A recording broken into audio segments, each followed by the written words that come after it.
Hello बच्चों, let's read out a question first. For z is equals to x plus iota of y, where x and y belongs to real defined e raised to power z equals to e raised to x cos of y minus iota of sin y.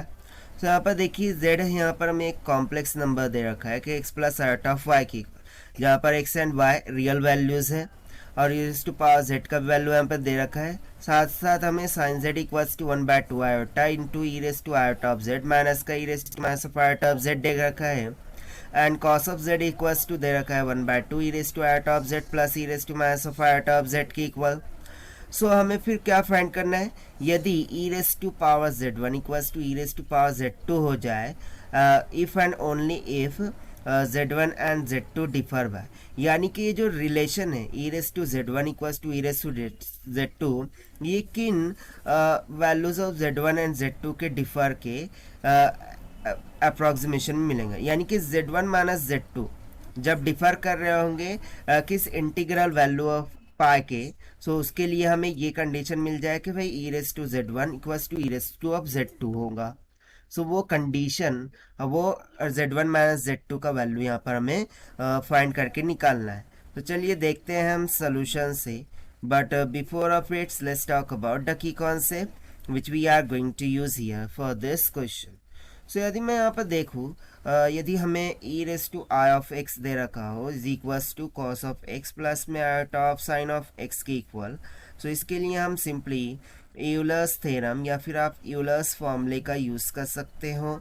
So according to Euler's formula we know that e raise to iota of x will be equals to minus का 1 होगा, या फिर हम simply बोल सकते हैं e raise to iota of x plus 1 is equals to 0, right. So बस इसी कंसेप्ट का हम यहाँ पर यूज़ करते हुए स्टार्ट करते हैं फिर सोल्यूशन से।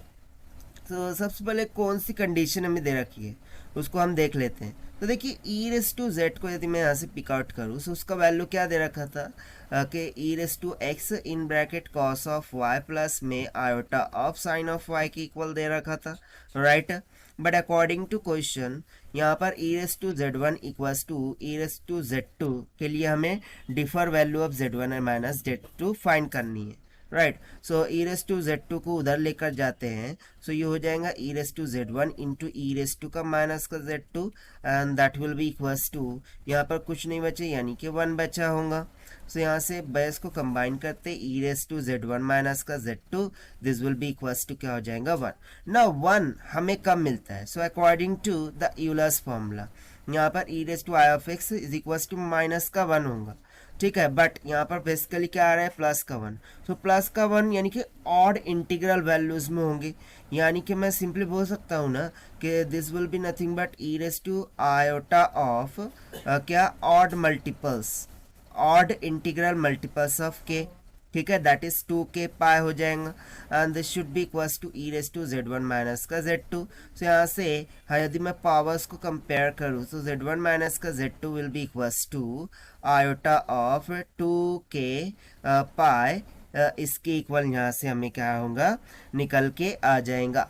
सो यहाँ से सिंपली हमें आंसर क्या मिल गया है, फिर we can write therefore z1 and z2 differ by an integral multiple of 2k pi, ठीक है ना। z1 z2 differ, z1 z2 differ by integral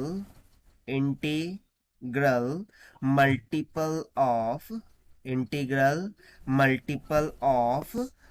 2k pi, where जहाँ पर हम बोल सकते हैं कि k किसको बिलोंग कर रहा होगा, एक नेचुरल नंबर्स को, डेट इज n को, एंड इसके अकॉर्डिंग हम सिंपली ऑप्शन चेक करें, सो यहाँ से ऑप्शन बी क्या हो जाएगा हमारा करेक्ट हो जाएगा for this question. So this is the required solution which we have solved by using the concept of Euler's theorem. So this is the required solution. I hope you understood well. Best of luck. Thank you.